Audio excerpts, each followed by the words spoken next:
All right, guys, let's kick off. So thank you for taking the time to join us today. So essentially, we're doing these two calls today to launch Henners as a new brand partner to both Malmaison and Hotel de Van. So this is the Malmaison call. Across Malmaison, as of Thursday last week, we've listed the Henners Rosé non-vintage across the estate. So this is a great opportunity for us to learn more about Henners as a brand, but also specifically around the viticulture and vinification, around the creation of the rosé that we list by the bottle across the Malmaison estate. So I'm going to hand over to Colette, head winemaker at Henners, who's going to talk us through today's presentation. If you've got any questions, as always, please feel free to pop them on the chat, and we will tackle them at the end of today's call. So Colette, I'll hand over to you. Hello, everybody. Thank you for joining us. My name is Colette O'Leary. I'm the winemaker and estate manager at Henners Vineyard here in East Sussex. I really appreciate you joining us today. I know that you're busy, so I'm going to whiz through some information about us, but if you do have questions at the end, then I'm happy to answer them. I'm going to do a little brief introduction to English wine and the English wine sector, and then talk about kind of where Henners sits within that and some of our history. And then I'm going to talk about some of the team and then the wine, the rosé that you guys are going to be listing. So hopefully you'll find it interesting. We're going to start off by talking a little bit about the English wine industry. So I've got this is some of the latest information out from the Wines of Great Britain, Wine GB, in terms of what's been planted. English wine, I'm sure you know, is still a really young sector. It's still an emerging category. And so while we've seen considerable growth over the last few years, we're still a relative newcomer. My main boss, who is based in Burgundy, a guy called Eric, has this fabulous term for it. And he makes wine in France, which is the old world. They also make wine in South Africa and New Zealand, which is considered the new world. And he views England as next world winemaking. We're traditionally at the margins of where it's been possible to grow grapes and ripen grapes for wine, but that is changing. And as a result of that, we're seeing more and more plantings going in and more types of varieties being planted for more different styles of wine. So it's a really exciting time. Over the last few years, we've seen plantings increase by 70% to just under 4,000 hectares of vines. To put that into some context, I think that's about the size of 2 French villages. So while it sounds like a lot, on the grand global scheme, it's still quite a small winemaking region. As you can see from the graph, the concentration of vineyards are in the southeast. So 62% of the vineyards are across Sussex, Kent, Surrey, and then increasingly we're seeing plantings in Essex.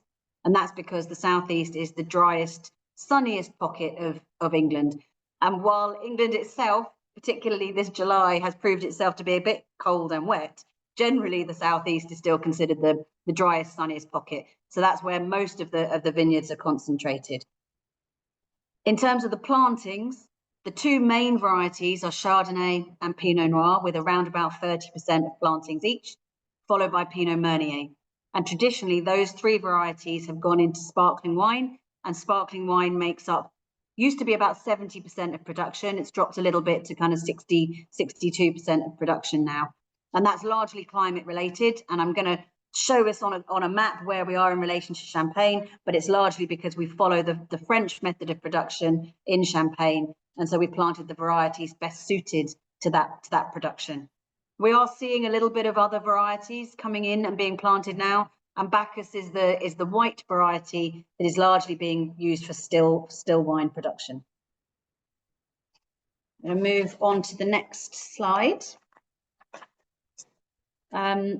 There are some vineyards planted in Wales, but as I say, the vast majority are in England, and we have seen plantings go up 74% in 5 years. There's a lot of money and a lot of investment coming into the wine growing regions of England. You might well have heard of Tassinger, not pronounced properly, I apologise, and Pommery, who both champagne brands with a presence in England now, as a sign of kind of the direction of travel. There are projections that total production of English wine will be somewhere around 25 million by the early 2030s. We're currently around about 12 to 15 million bottles a year. So we're looking to double production over the next 10 years. So this investment and expansion is continuing. But again, to put it into the kind of the French context, Champagne produces something like 330 million bottles a year. So even when we're at that kind of volume, we're still a small player on the global scheme. And most of our wineries would be considered small by French perspectives. We also, as you can see, we've got more vineyards than wineries, and this does follow a fairly stereotypical model around the world, where we have quite a lot of people that plant and grow under contract for wineries. It's one of the things that we do. We do work with growers from across the southeast, and we're finding increasingly people are planting that have been traditional arable farmers growing onions or potatoes and other crops, and they're looking to see parcels of their land that are perfectly suited to growing grapes, and they are diversifying. And that's why we're seeing the ratio of vineyards to wineries. I touched on this, but just to show you in numbers, we've kind of, the rate of increase has been quite momentous. So we've gone from 5 million bottles production in England in 2017 to 12 million last year. And as I say, we're set to double again in the next 10 years. The percentages, according to their data, have more or less stayed the same. 2019 was a fairly wet vintage, which accounts for the increase in sparkling. At the moment, because we, as an industry, we don't really have rules. We can make what we want and what is suited. You will find how much sparkling and still is made is a function of the climate and the season, really. Some seasons are really hot and sunny, so you'll see an increase in still wines from 2022. This year, there may well be a bit more directed towards sparkling because it looks like it might be a slightly later harvest, slightly because it's been a fairly lackluster summer. Most of it, over 90% of sparkling, is traditional method. So that means following the traditional champagne method, second fermentation in the bottle. Legally, 9 months needs to be aged on lees to be called an English wine. They are going through a review of the PDO at the moment to increase that. And then it is finished off under cork. We are seeing a few producers come through with Charmat method, but generally the focus is on sparkling, and it's certainly our focus at Henners. So if we move on to Henners and kind of who we are and where we are Henners Vineyard, and we are situated in a little village called Hurst-on-Soon in East Sussex. And we're actually quite a long way east in East Sussex, so we're near towards the Kent borders. That photo on the top there is the view that I can see out of my window as I sit here, and that is over what's called the Pevensey Levels, and it's where the old beach used to be and the sea used to come in, and the ridge in the back is the start of the South Downs Way at Eastbourne. So we're 5 kilometres inland from the coast. We're quite low altitude, so we're kind of practically at sea level, and then either side of us, we are banked by chalk of the South Downs, and further east you get the White Cliffs of Dover. We are actually in what's called the High Weald, area of outstanding natural beauty, and we have a sandy loam soil with clay under it, which is a legacy of the fact that this used to be where the old beach was and the sea. In terms of the plantings, we were planted in 2007, and we have 3 hectares planted. We've got 40% Chardonnay, 38% Pinot Noir, and 22% Pinot Meunier. And that more or less reflects the blend in our Brut. I know that you aren't listing the Brut, but that's more or less the kind of the backbone of what we do in terms of the percentages. We do work with other growers from across the southeast to increase our production. It's a model followed by our sister wineries across the world, and also it's a very common model in Champagne, obviously. And it was described to me as, you think of it like a keyboard and playing a tune, and working with other partner growers is like having more notes on your keyboard so you can play a more interesting tune. So it means that we're able to use the Henners fruit as the backbone of what we do. It's the heart and soul of the blend, and then we're able to draw in fruit from other parcels, other terroir, other parts of the country to kind of really elevate that blend.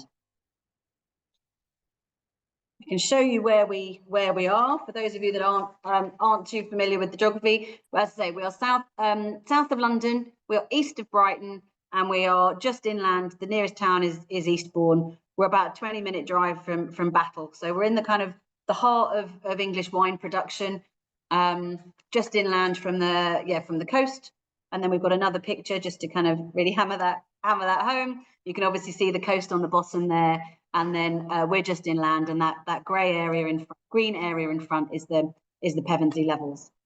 It does mean that we have this kind of big expanse of flat land in front of us. So we're typically not frost prone. We typically are quite a breezy coastal site. So sometimes people talk about a salinity that runs through the wines, and because we are practically at sea level, it means that we are generally considered one of the warmer sites in England. And that means that our grapes tend to ripen about 10 days ahead of some of the guys on chalk. So that helps us in terms of kind of harvest planning and getting our fruit a little bit riper.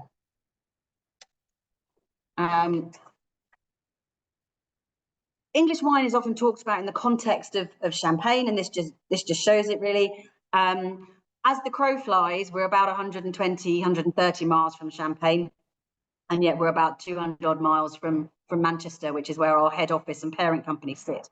So we are closer to northern France, and when you look at the geography of that, it makes crystal clear why we are following the kind of the varieties and the method of production of northern France, because the chalk soils that kind of run underneath the English Channel from Champagne pop up in the south coast.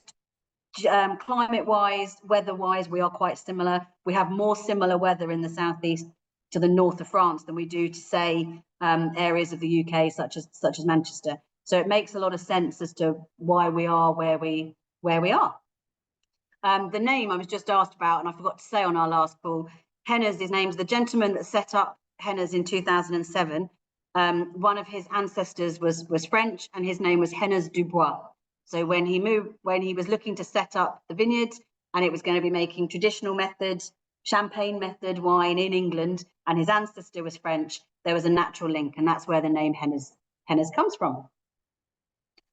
In terms of us, that's some pretty pictures. In terms of us and the team here, we are a small team. So there's myself as the winemaker and estate manager, and then there is Sam, our assistant winemaker, and we also have a vineyard manager, Richard, who joined us this week. And the three of us oversee all areas of production, truly from grape to glass. So we're a medium-sized winery. So we aren't one of the smaller wineries around in England, but we're also not at the scale of Chapeldown. So you won't see us in the supermarkets, for example, but we are a fully commercial size winery. So we think we're a really good fit for Hotel du Vin and Malmaison on that basis. We are a founder member of Sustainable Wines of Great Britain. We have helped kind of craft the scheme, and we have, as a vineyard, we are certified sustainable, and as a winery. And what that really means is that we try and minimize our impact on the environment. And so there's a few practical things that we've done in terms of creating a wildflower corridor. We've put in owl boxes. We've invested in a rainwater harvesting tank, so we draw less water, particularly for the vineyard and the grounds. We don't use water from the mains. We've moved to lightweight glass on our sparkling and still wine bottles. We've moved to energy efficient lighting, 100% renewables. So we are looking across the business to minimize our impact on the environment and do as much good, or perhaps do as little damage and impact as we possibly can. We are hands-on. The term minimum intervention is a phrase often bandied about by winemakers, but we do try and do as little as we possibly can to the fruit. That depends on clean fruit in the vineyard that's disease-free. It comes in from the vineyard just out the window here, and it gets processed on site. We bottle on site. We are largely stainless steel tanks, so you can see that in the wine in the picture on there. But we do also work with some oak barrels, both for the sparkling and for some of the still wines that we make. and we are increasingly building up reserve wines. And the reserve wines will allow us to navigate the variability in the English seasons. As you all know, this summer has been a very different summer to last summer, and that gives us very different fruit coming into the winery. So reserve wines allow us to just kind of soften the edges of that and add depth and interest and complexity to the wines. All of the wines undergo malolactic fermentation, so that helps soften the acidity and bring a little bit of a bit more depth and complexity to the wine as well. If we then move on to the rosé, I've got the bottle here. I don't know whether many of you got it in front of you, but hopefully you'll get the chance to try it shortly. Our rosé is a non-vintage rosé, and it's made from Pinot Noir and Pinot Meunier, and they are the two red grape varieties, two of the red grape varieties. Now, for a sparkling rosé and in Champagne, you can make the rosé from a Chardonnay and then blend in red wine and relatively high, sometimes quite high percentages of red wine, and that will give you a style of rosé. Our style is slightly different, so we do a version of a skin contact maceration, if you like, our own version. So we bring in the bunches as whole bunches. Sometimes we will destem a portion of that fruit, and we will then put that fruit in the press. We'll give it a little squeeze, and then we'll leave that fruit in the press overnight. So it will have a 12-hour maceration on skins for both the fruit that we've identified for the rosé is typically our more fruit-forward clones and our slightly riper Pinots. Because for our rosé, we're looking for something essentially that smells like summer in a glass. We are looking for those summer red berry fruits and that kind of creaminess that comes from the malolactic fermentation. And so in order to try and achieve that, we do allow the skins and the juice to sit in the press overnight, and then it's pressed off in the morning. So when you pour the rosé, what you will find though is that it's a very pale rosé. If you have a rosé that's made with red wine, you get a much deeper hue color, a bit more kind of body and depth of color. Ours is very pale, much more like you would find with a Provence style rosé. So it's super pale. It has this really, I think, this really delicate berry English fruit. So you've got red currants, raspberries, strawberries in the glass. There's some delicate cream notes coming through. It's not a toasty rosé. It's a lightly fruity, but it's got this lovely balance because it's got a gentle acidity to it, and it's only 6 grams per litre dosage. So it's dry in style. It's, you know, at the dry end of brut, but because our mind thinks that those fruits are sweet, it has this illusion of sweetness, and it's really soft and approachable, but it doesn't have any sugar that sits on the palate. It's 60% Pinot Meunier and 40% Pinot Noir. And Pinot Meunier in England has this kind of really gentle, floral, sometimes spicy, soft fleshiness about it. And then Pinot Noir comes in and adds a bit of structure and length to the blend. So we think they work really, really well together. The rosé spends 24 months on lees. So again, we're looking for something that's fairly youthful, fresh and vibrant, not super autolytic and toasty. We want the berries and the summer fruits to really shine through on this. In terms of food pairing, it's a bit of a weird one because it sounds odd to say, but it goes really well with pink food.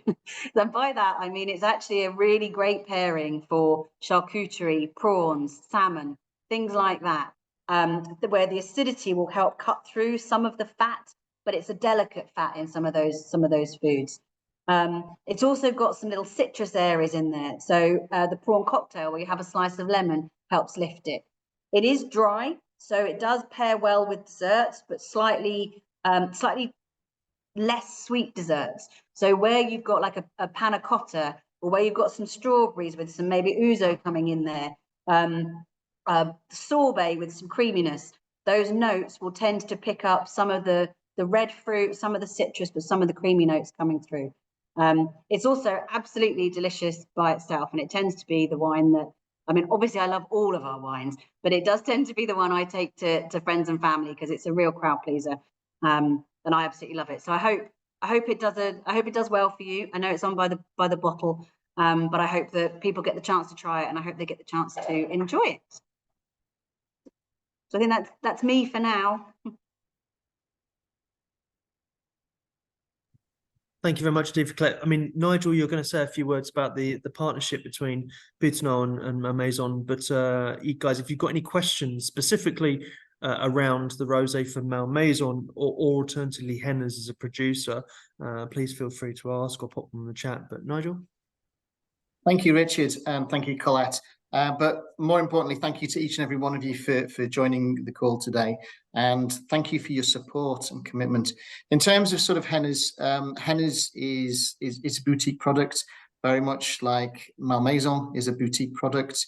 And for us at Boutonneau, we see it as a fantastic partnership, and we see it as a journey, if you like, in the fact that, you know, so as Colette mentioned before, you're not going to see these wines in supermarkets. You're not going to see these wines in, you know, sort of major outlets, simply because we're not on that scale. And for us, it's a commitment to you guys that, you know, sort of we want to support you as much as we can.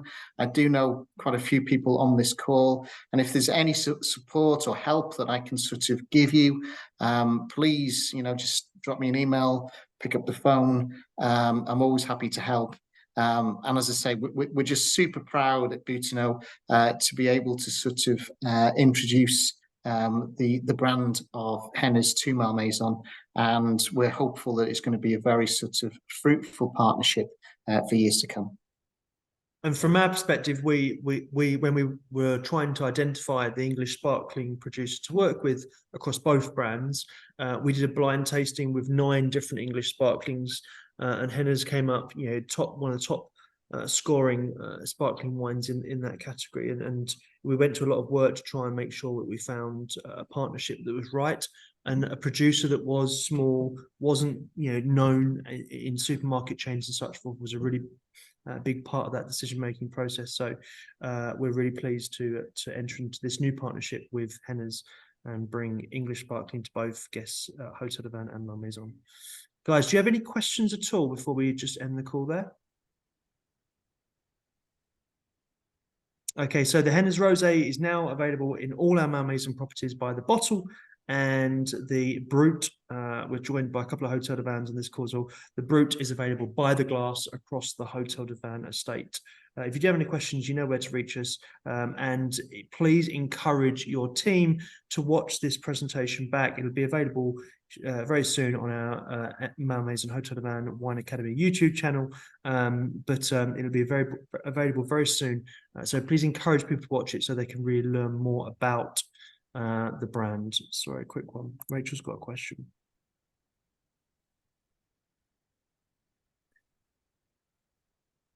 Sorry, a quick one. Do they have any in-house content we can recycle on our channels? What channels? As in, which Rachel's that?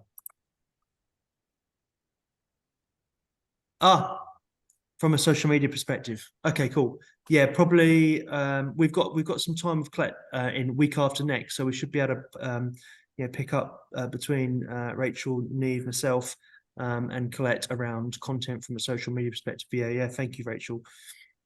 Guys, I'll end the call there. Once again, please encourage your team to watch these presentations, because it really helps educate our team on brands that we work with across our estate, and bring that information to our guests in our restaurants and bars. Have a great day. Thanks for joining. Thank you all. Bye-bye.